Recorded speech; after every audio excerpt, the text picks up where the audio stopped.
एक बार पुनः स्वागत है आप सभी का आपके अपने YouTube channel C TET master में। आज का टॉपिक शुरू करूं इससे पहले यदि आपने चैनल को सब्सक्राइब नहीं किया है तो चैनल को सब्सक्राइब कर लीजिए, साथ ही बेल आइकन को भी प्रेस कर लीजिए ताकि सभी वीडियो की नोटिफिकेशन आप तक समय से पहुंचता रहे। यदि वीडियो अच्छा लगे तो दूसरे को शेयर भी करिए, क्योंकि इस चैनल पे सी टेट की तैयारी step by step C TET के सिलेबस के अनुसार कराई जा रही है। वो भी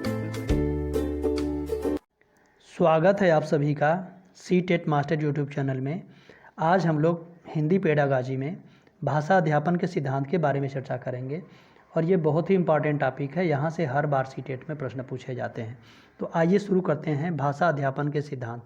इसमें देखिए पहला है स्वाभाविकता का सिद्धांत, यानी कहता है ये कि भाषा अर्जित संपत्ति तो है किंतु इसको सीखने की शक्ति प्रकृति प्रदत्त है।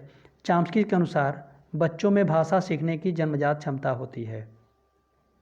देखिए चॉम्स्की ने ऐसा मानना था कि जो मानव का बच्चा है या मानव है, इनमें भाषा सीखने की जन्मजात क्षमता होती है और बिना किसी फॉर्मल ट्रेनिंग के बच्चे भाषा सीख ही जाएंगे। वो स्वभाव में होता है, यानी बच्चे क्या है स्वाभाविक रूप से सीखने के लिए क्या होते हैं, प्रेरित होते हैं और हर बच्चा सीख सकता है, ऐसा मानना है जो है। नेक्स्ट है प्रयत्न का सिद्धांत। देखिए प्रयत्न का सिद्धांत जो है थॉर्नडाइक ने भी दिया था कि प्रयत्न द्वारा भी सीखा जाता है। तो यहाँ पे है कि भाषा जटिल व सूक्ष्म विषय है, इसे केवल स्वाभाविक शक्ति द्वारा ही नहीं सीखा जाता है बल्कि अलंकारिक एवं कलात्मक भाषा प्रयत्नों द्वारा ही सीखी जाती है। श्रुत लेखन, वाक्य रचना, सस्वर पाठन, अनुवाद जैसे कार्यों में प्रयत्न की आवश्यकता पड़ती है। भाषा की शुद्धता के लिए भी प्रयत्न की जरूरत पड़ती है। देखिए दूसरा सिद्धांत पहले वाले का जो है स्वाभाविकता वाले सिद्धांत का क्या कर रहा है, कंट्राडिक्ट कर रहा है, उसका विरोध कर रहा है कि हम स्वाभाविक रूप से ही नहीं सीख सकते हैं बल्कि हमें यदि भाषा में दक्षता हासिल करनी है, उसमें अलंकारिक भाषा का प्रयोग करना है, कलात्मक भाषा का प्रयोग करना है, तो हमें क्या है कहीं ना कहीं प्रयत्न करना पड़ेगा जो है। तीसरा जो है कि लेखन कार्य से पूर्व मौखिक कार्य का सिद्धांत। देखिए सर्वप्रथम बालक बोलना सीखता है, इसलिए भाषा शिक्षण में पहले मौखिक कार्य करना चाहिए। पढ़ना भी लिखने की अपेक्षा सरल होता है। मैडम मॉन्टेसरी ने इस सिद्धांत का विरोध किया था। मैडम मॉन्टेसरी ने यह कहा था कि पहले लिखित कार्य किया जाए बाद में मौखिक, लेकिन ये जो सिद्धांत कहता है कि पहले बच्चे जो है जब बोलना सीखते हैं तो यानी पहले हम बच्चों से क्या करें, मौखिक कार्य करवाएं, बाद में लिखित कार्य करवाएं।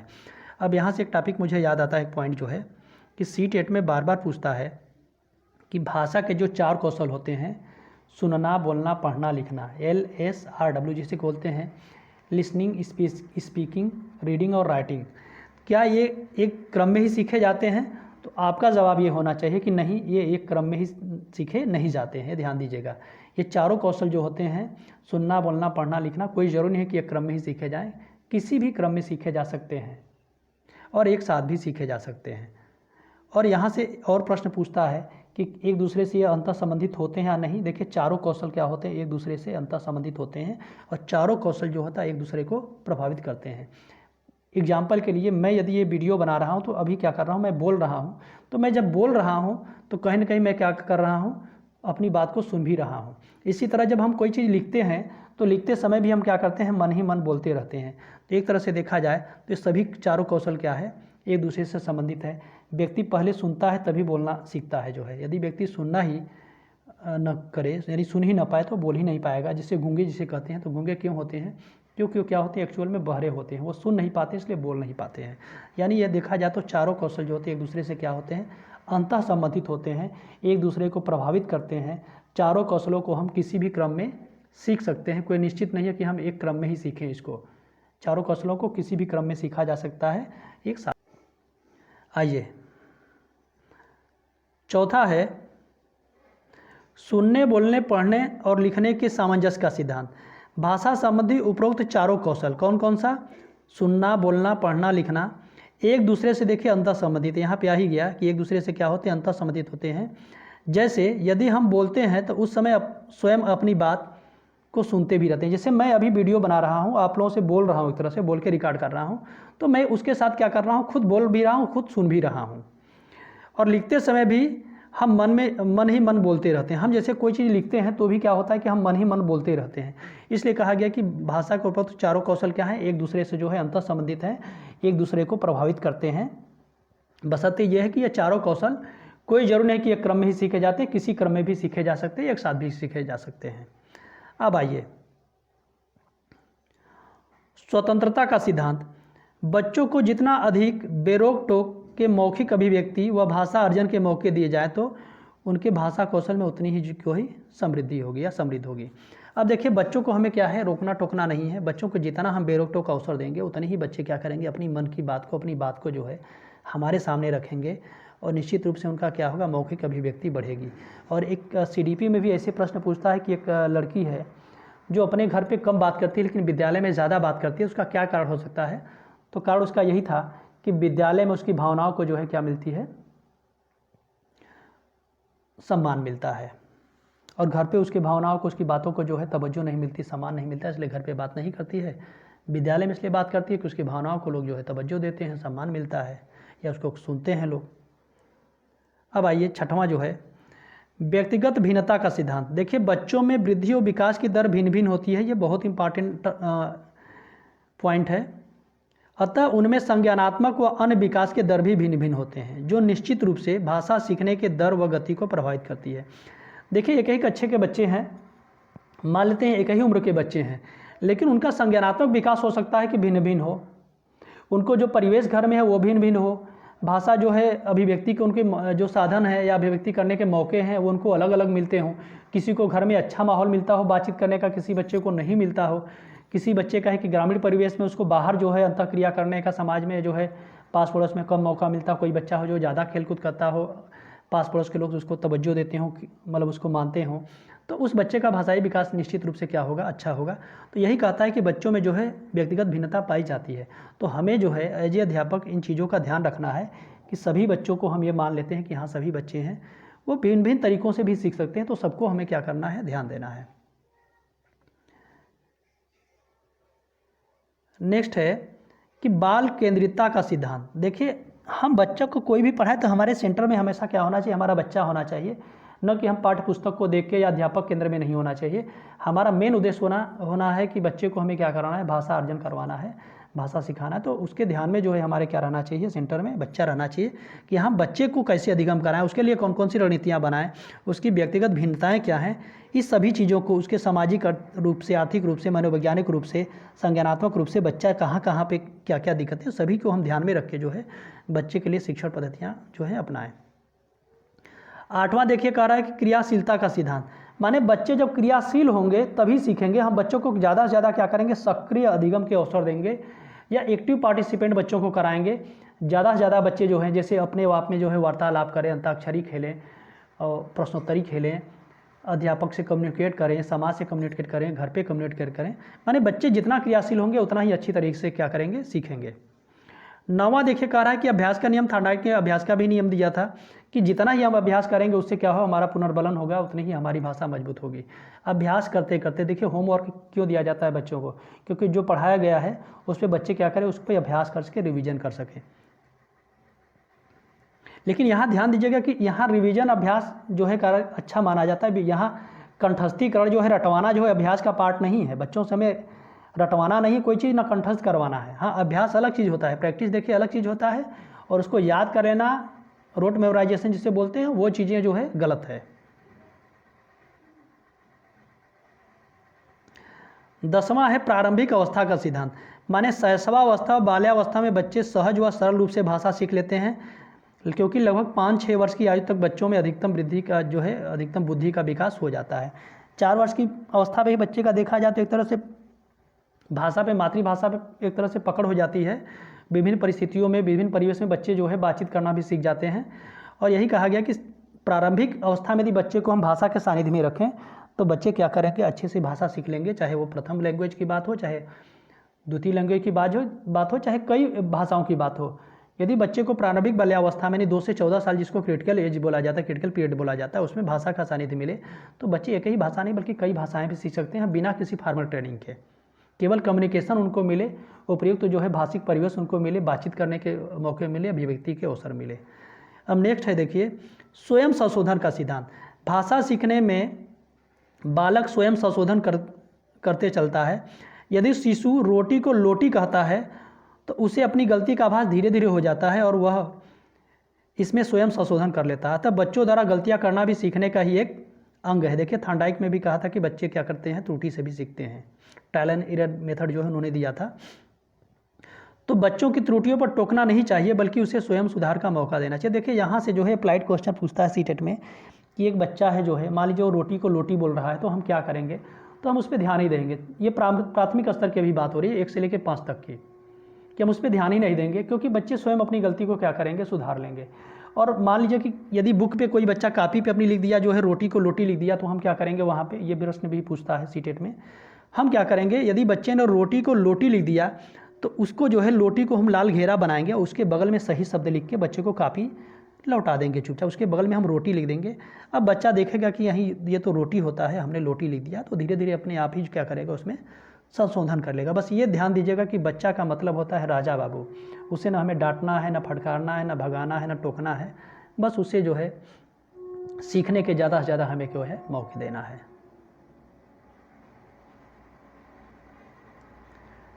बारहवां है बहुमुखी प्रयास का सिद्धांत। देखिए बच्चे को जो है सीखने के लिए, अधिगम के लिए हम बहुमुखी माने कई तरह के प्रयास हमें जो है आजमाने चाहिए। कोई बच्चा है बातचीत से सीखेगा, कोई बच्चा हो सकता है कि ऑडियो विजुअल चीज़ें देख के सीखे, कोई बच्चा पढ़ के भी सीख सकता है। तो कई तरह के जो है हमें क्या है मौके बच्चे को देना है, क्योंकि बच्चों में देखिए व्यक्तिगत भिन्नता पाई जाती है। और कोई जरूरी नहीं कि एक बच्चा वीडियो है, वीडियो से ही सीख रहा है तो वीडियो से सभी बच्चे सीखेंगे।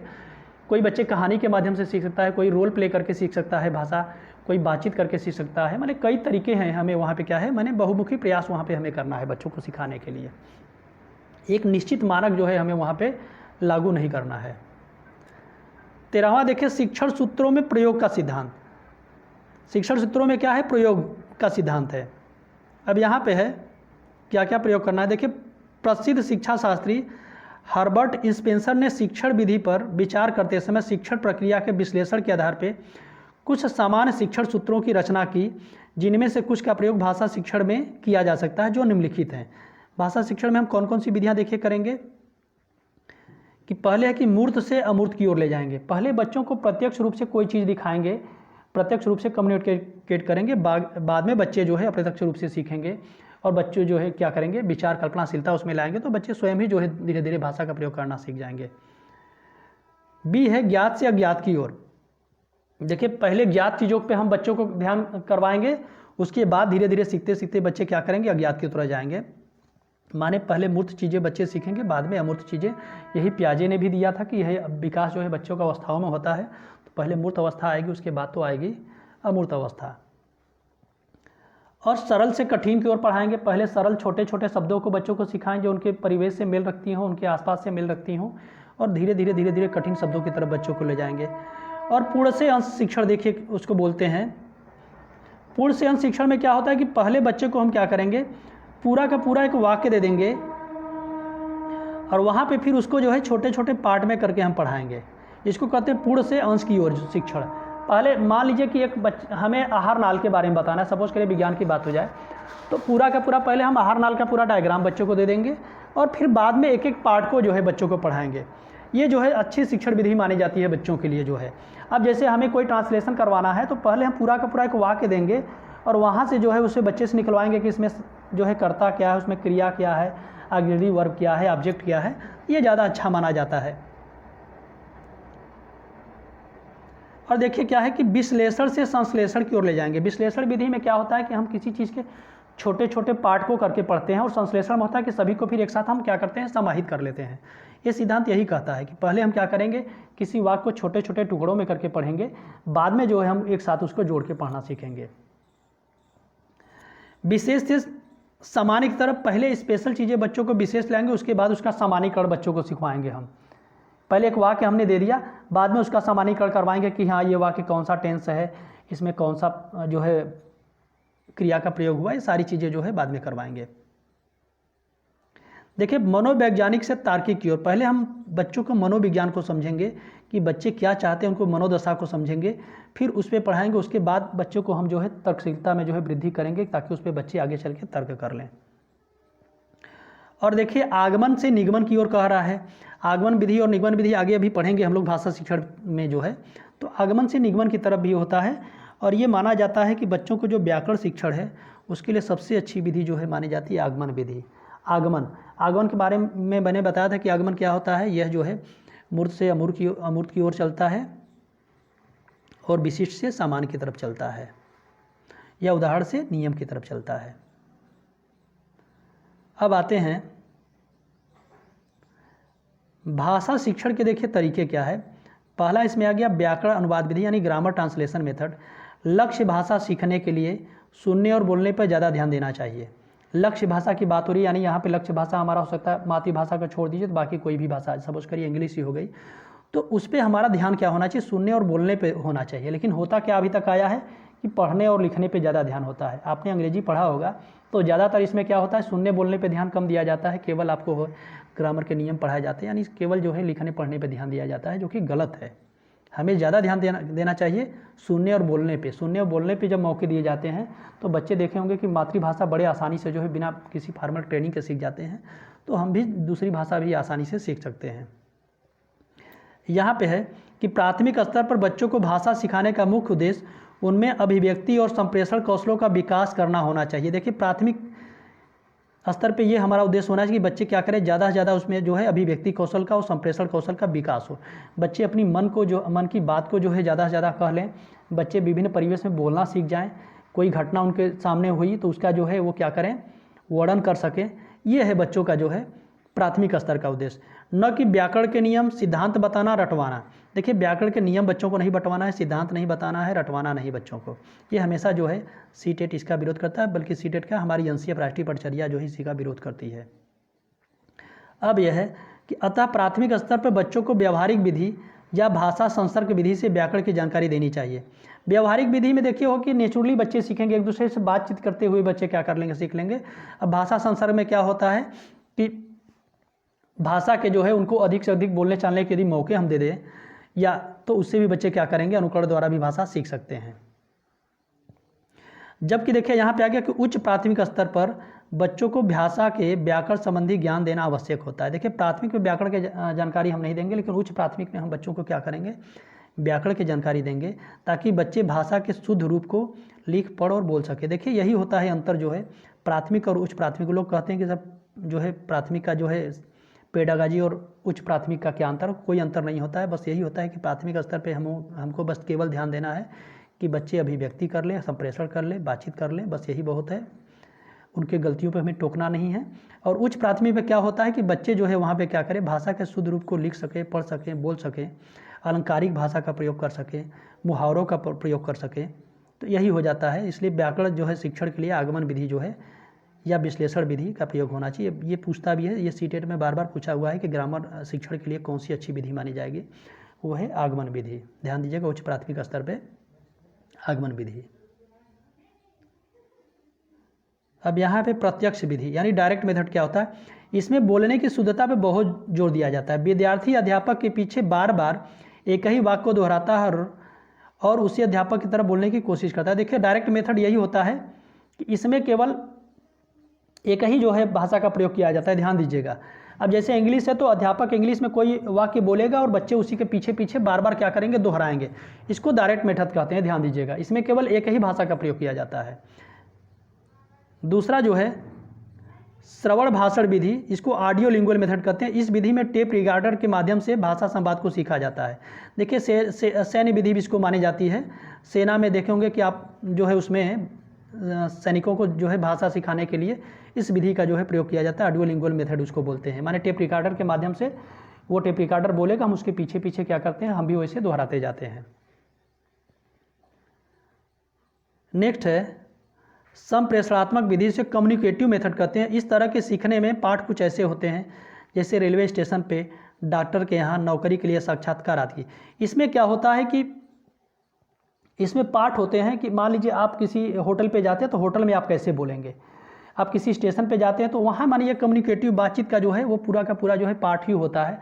इस तरह से ऑडियो भी रहते हैं, वो आपको बताता है कि आप स्टेशन पे जाएंगे तो वहाँ पे टिकट लेते समय कैसे बोलेंगे, या होटल में है तो होटल वाले से कैसे बोलेंगे कि आपके पास रूम है कि नहीं। माने इस तरह से इसमें जो है ये संप्रेषणात्मक विधि या कम्युनिकेटिव मेथड इसको बोलते हैं।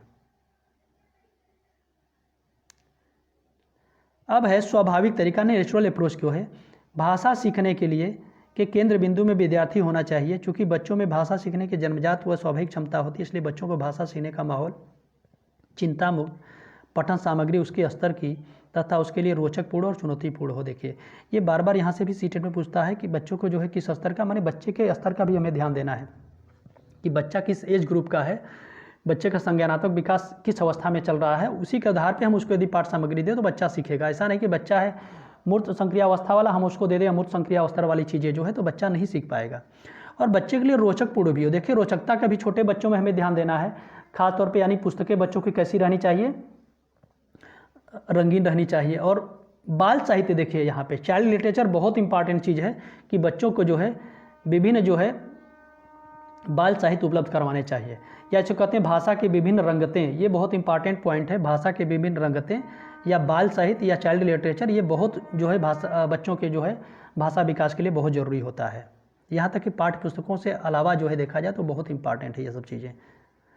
और रोचक और चुनौतीपूर्ण, उसमें बच्चों के लिए कुछ हल्की फुल्की क्या हो, चुनौतियाँ भी हो, बच्चे वहाँ पे क्या करें, जिज्ञासु बन सके, प्रश्न पूछ सके, जो है कुछ आश्चर्यजनक वाली चीज़ें बच्चों को हो कि वहाँ पे वो आश्चर्य प्रकट करें और अपने अध्यापक से, घर में माता पिता से जाकर उस पर बोले। तो इससे बच्चों का क्या होगा, विकास होगा, भाषाई विकास होगा।